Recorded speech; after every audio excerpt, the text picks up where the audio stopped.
ಕರ್ತನಲ್ಲಿ ಪ್ರಿಯರಾದ ಸಹೋದರ ಸಹೋದರಿಯರೇ, ನಿಮ್ಮೆಲ್ಲರನ್ನು ಕೂಡ ಇಂದಿನ ನಿರೀಕ್ಷೆಯ ವಾಕ್ಯ ಧ್ಯಾನ ಕಾರ್ಯಕ್ರಮದಲ್ಲಿ ನಿಮ್ಮೆಲ್ಲರನ್ನು ನೋಡುವುದರಲ್ಲಿ ಬಹಳ ಬಹಳ ಸಂತೋಷ ಪಡ್ತೇನೆ. ನಮಗೆ ನಿರೀಕ್ಷೆಯನ್ನು ಕೊಡುವಂಥ ಏಕೈಕ ಪುಸ್ತಕ ಒಂದೇ ಪುಸ್ತಕ, ಅದು ಸತ್ಯವೇದ, ಬೈಬಲ್.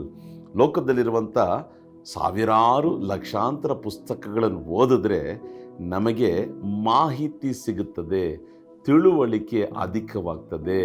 ಆದರೆ ಈ ಸತ್ಯವೇದ ಪುಸ್ತಕವನ್ನು, ಬೈಬಲನ್ನು ಓದುವಾಗ ಇದರ ವಾಕ್ಯಗಳು ನಮಗೆ ಜೀವವನ್ನು ಕೊಡುತ್ತದೆ, ನಮಗೆ ನಿತ್ಯ ಜೀವವನ್ನು ಕೊಡುತ್ತದೆ, ನಮಗೆ ನಂಬಿಕೆಯನ್ನು, ನಿರೀಕ್ಷೆಯನ್ನು ಕೊಡುತ್ತದೆ. ಎಲ್ಲ ಮುಗಿದೋಗಿಲ್ಲ, ಕರ್ತನಿದ್ದಾನೆ, ಕರ್ತನ ಅದ್ಭುತ ಮಾಡ್ತಾನೆ ಎಂಬುದಾಗಿ ಹೊಸ ನಂಬಿಕೆಯನ್ನು, ಭರವಸೆಯನ್ನು ಕೊಡುವಂಥದ್ದಾಗಿ ಕಾಣಲ್ಪಡುತ್ತದೆ.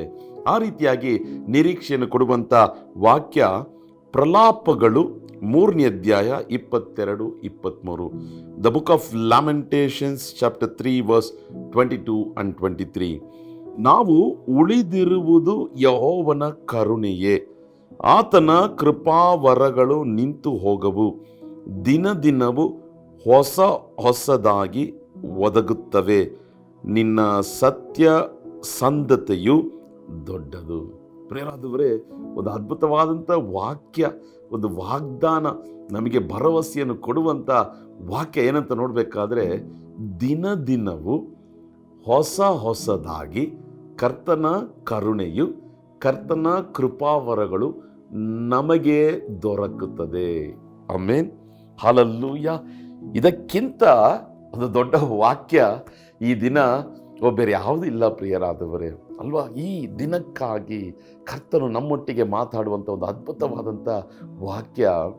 ನೀನು ಬೆಳಗ್ಗೆ ಎದ್ದೇಳಬೇಕಾದ್ರೆ ಕರ್ತನು ನಿನಗೆ ಹೊಸ ಕರುಣೆಯಿಂದ, ಹೊಸ ಕೃಪೆಯಿಂದ ನಿಮ್ಮನ್ನು ಶೃಂಗರಿಸುತ್ತಾನೆ. ಆತನ ಕೃಪೆ ಸಾಕು, ಆತನ ಕರುಣೆ ಸಾಕು. ಆ ದಿನಪೂರ್ತಿ ನಮಗೆ ಆಶೀರ್ವಾದವಾಗಿರುತ್ತೆ. ಅದು ಏನು ಕರ್ತನು ಹೇಳ್ತಿದ್ದಾನೆ, ಹೊಸ ಹೊಸದಾಗಿ ದಿನ ದಿನವೂ ಕರ್ತನು ತನ್ನ ಕರುಣೆಯನ್ನು, ಕೃಪಾವರಗಳನ್ನು ನಮಗೆ ಒದಗಿಸುವಂಥ ದೇವರಾಗಿದ್ದಾನೆ. ನೆನ್ನೆಯ ಕೃಪೆ ಕರುಣೆ ಬೇರೆ, ಇವತ್ತು ನಾನು ಹೊಂದಿಕೊಳ್ಳುವಂಥ ಕೃಪೆ ಕರುಣೆ ಬೇರೆ. ಅದು ನಾಳೆ ಹೊಸ ಹೊಸದಾಗಿ ಬದಲಾಗುತ್ತದೆ. ದಿನ ದಿನವೂ ಹೊಸ ಹೊಸ, ದಿನ ದಿನವೂ ಹೊಸ ಹೊಸ ಕೃಪೆ, ದಿನ ದಿನವೂ ಹೊಸ ಹೊಸ ಕೃಪೆ. Every day, every morning new grace, new mercy. Amen, hallelujah, hallelujah. ಇದು ಕರ್ತನ ಕೃಪೆ, ಮನುಷ್ಯನ ತೋರಿಸುವಂಥ ಕೃಪೆಯೋ ದಯೆಯೋ ಅಲ್ಲ, ಇದು ಕರ್ತನ ಕೃಪೆ. ಆ ಕೃಪೆಯೋ, ಆ ಕರುಣೆಯೋ ಆ ದಿನಪೂರ್ತಿ, ಈ ದಿನಪೂರ್ತಿ ನಮ್ಮನ್ನು ಆಶೀರ್ವದಿಸ್ತದೆ, ಬಲಪಡಿಸುತ್ತದೆ. ಆದ್ದರಿಂದ ಪ್ರಿಯ ಸಹೋದರ ಸಹೋದರಿಯೇ, ಸೋತ್ ಹೋಗಬೇಡ. ಈ ದಿನಕ್ಕೆ ಬೇಕಾಗಿರುವಂಥ ಕೃಪೆಯನ್ನು ಕರ್ತನು ನಿನಗೆ ಅನುಗ್ರಹಿಸಿದ್ದಾನೆ. ಈ ವಾಕ್ಯದ ಮುಖಾಂತರವಾಗಿ ಅದನ್ನು ಮತ್ತೆ ದೃಢಪಡಿಸ್ತಿದ್ದಾನೆ. ನಿನ್ನ ಮೇಲೆ ಇವತ್ತು ಹೊಸ ಕೃಪೆ, ನಿನ್ನ ಮೇಲೆ ಇವತ್ತು ಕರ್ತನ ಹೊಸ ದಯೆ, ಈ ದಿನ ನಿನ್ನ ಮೇಲೆ ಕರ್ತನ ಹೊಸ ಕರುಣೆ, ಈ ದಿನ ನಿನ್ನ ಮೇಲೆ ಕರ್ತನ ಹೊಸ ಪ್ರೀತಿ, ಈ ದಿನ ನಿನ್ನ ಮೇಲೆ ಕರ್ತನ ಹೊಸ ಮಮತೆ. ಈ ರೀತಿಯಾಗಿ ಹೇಳ್ತಾನೆ ಹೋಗ್ಬೋದು. ಆದ್ದರಿಂದ ಸೋತೋಗ್ಬೇಡ.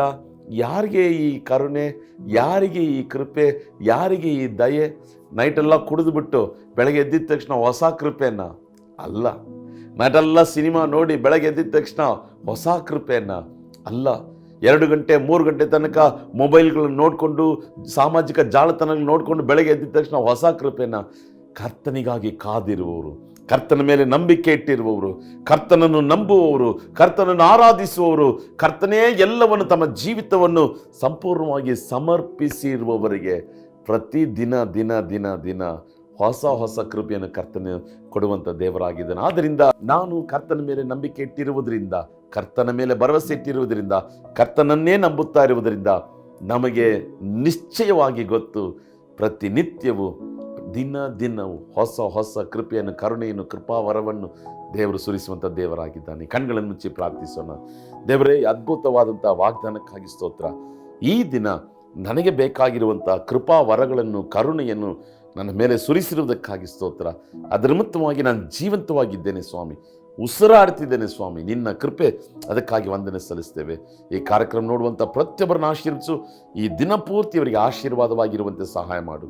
ಯೇಸುವಿನ ನಾಮದಲ್ಲಿ ಪ್ರಾರ್ಥಿಸ್ತೇವೆ ತಂದೆಯೇ, ಆಮೇನ್.